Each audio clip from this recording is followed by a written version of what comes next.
राज्याचे मंत्री आणि आमदार धनंजय मुंडे यांच्या आमदारकी विरोधात दाखल करण्यात आलेल्या याचिकेवरती पुढील सुनावणी ही 6 मार्चला होणार आहे। आतापर्यंत अर्धी सुनावणी पूर्ण झाल्याचा दावा याचिकाकर्त्यांनी केलाय।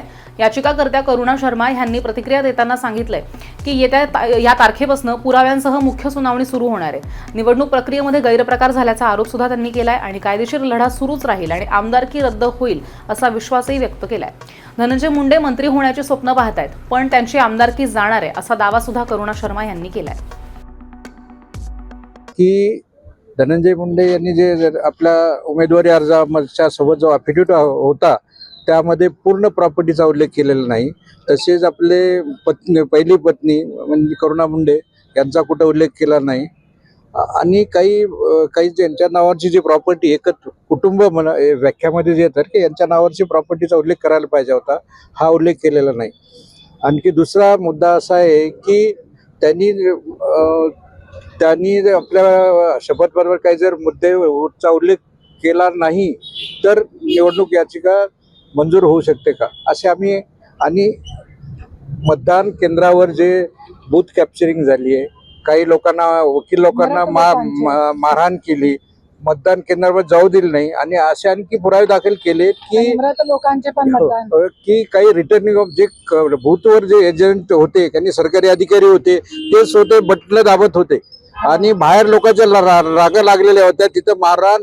इव्हन तो राजेश कराड म्हणून जे उमेदवार दुसरे राजेश देशमुख उमेदवार होते त्यांना मतदान केंद्रामध्ये जाऊ दिलं नाही। त्यांनी हायकोर्टाचे डायरेक्शन होते की सीसीटीव्ही कॅमेरे लावा, तिथं सगळे फुटेज घ्या, पण सीसीटीव्ही कॅमेरे लावले पण त्याचे बटणं काढलेले होते। म्हणजे एवढ्या गुंडगर्दी आणि दडपशाहीच्या स्वरूपात त्यांनी निवडणूक हे सगळे मुद्दे याचिकेने आज तर काय आता खरी सुनावणी आता पुढच्या आठवड्याला मुद्दे उपस्थित जे आम्ही केलेत त्या अनुषंगाने पुरावा सुरू होईल। पहिला आमचा पुरावा होईल, मग नंतर त्यांचा पुरावा होईल।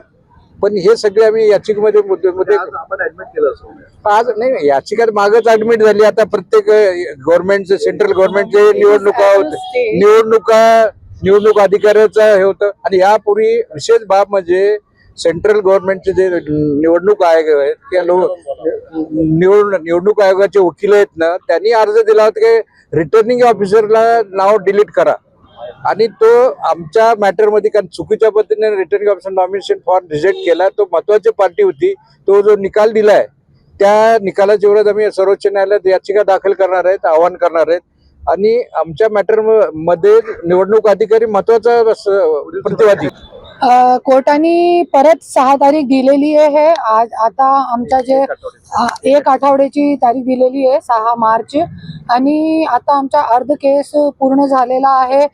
आणि जसे की आज धनंजय मुंडे जे आहे ते परत मंत्री होण्याचे स्वप्न बघतोय, पण इथे जे आहे औरंगाबाद हायकोर्टामध्ये त्यांची आमदारकी 100% जाणार आहे जसं मी दावा करत आहे। आणि आमचं जे पिटिशन आहे पुढचे जे येणारी तारीख आहे त्या तारीख पासून आमच्या जे आहे ते आमचे जे खरी सुनावणी सुरू होणार आहे आणि आमचे पुरावे सकट आम्हाला सादर करण्यासाठी जज साहेबांनी सांगितलेलं आहे। आणि परलीमध्ये पण जे आम्ही याचिका टाकली होती त्याच्यामध्ये जे मतलब रद्द झालेली आहे, तिथे निकाल आमचे अर्ज फेटाळण्यात आलेला आहे। त्याची पण आम्ही अंबेजोगाई कोर्टामध्ये परत आम्ही ते अपील दाखल केलेली आहे। त्याच्यामध्ये पण धनंजय मुंडेला नोटीस बजावण्यात आलेली आहे।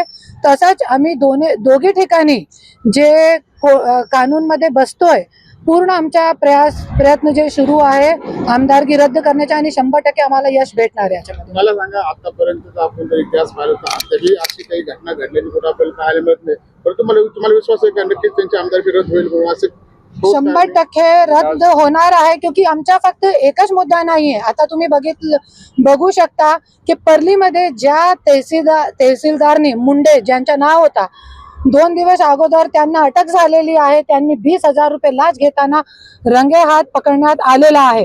जरी एक 20,000 रुपये जरी एक तहसीलदार जेलमध्ये जाऊ शकतो, तो ज्या वेळे माझा पर्चा अवैध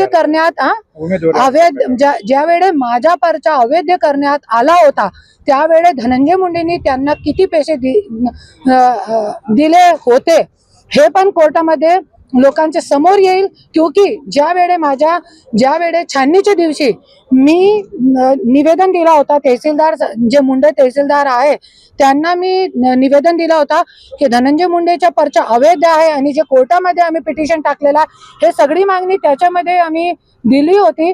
तरी पण त्यांनी कॅमेऱ्यावरती सांगितलेलं पण आहे त्यांनी की धनंजय मुंडेचा पर्चा अवैध करण्यात आलेला आहे. तरी पण मी जसंच बाहेर गेली तसंच वैध झाला पर्चा आणि जे माझा पर्चा आहे ते अवैध झाला. रिटर्निंग ऑफिसरला हे अधिकार नसते की तो ये साईन जे आहे ते सूचकची आहे की नाही आहे.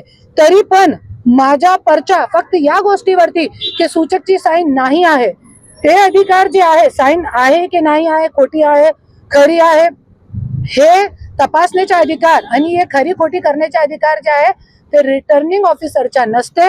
हे गोष्टी आणि धनंजय मुंडेने जे गुंडागर्दी करून दमदाटी करून आणि तुम्हाला माहिती आहे एक ॲडव्होकेटला जाधव ॲडव्होकेट जे होते त्यांच्या सोबत पण जे मतदान केंद्राचे बाहेर मारहाण पण झाली होती. हे सगळे मुद्दे जे आहेत ते आम्ही कोर्टामध्ये दिलेले आहे आणि 100% मला खात्री आहे की मला न्याय भेटणार आणि भेटणार.